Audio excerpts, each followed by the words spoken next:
This video is part of a series intended to give you an overview of the forms used by the American Red Cross in our shelter operations. The Client Storage Agreement form is used to lay out the terms under which we will accept a client's personal belongings for temporary storage.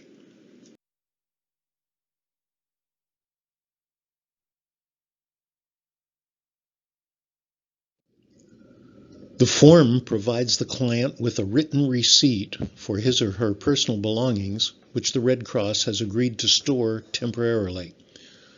Clients arrive at our shelters at what is probably one of the most terrible moments in their lives.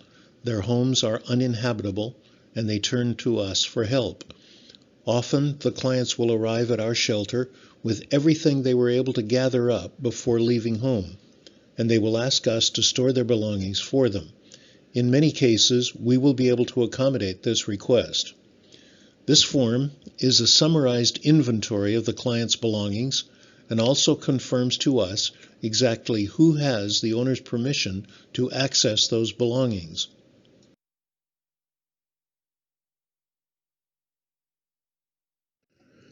This is the top half of the Shelter Client Storage Agreement, and it's filled out by the Red Cross staffer who is accepting the belongings for temporary storage.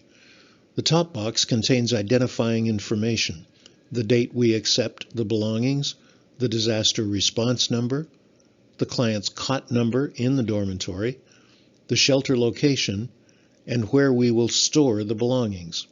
It also identifies the client who will sign the form, and one additional person who is authorized to access the belongings. We ask for 2 telephone numbers if available. The second box is the brief inventory of belongings: the number of boxes, plastic tubs, bags, and other containers we're being asked to store. Note that we do not inventory the container's specific contents. If at all possible, each container should be sealed with tape before we accept it.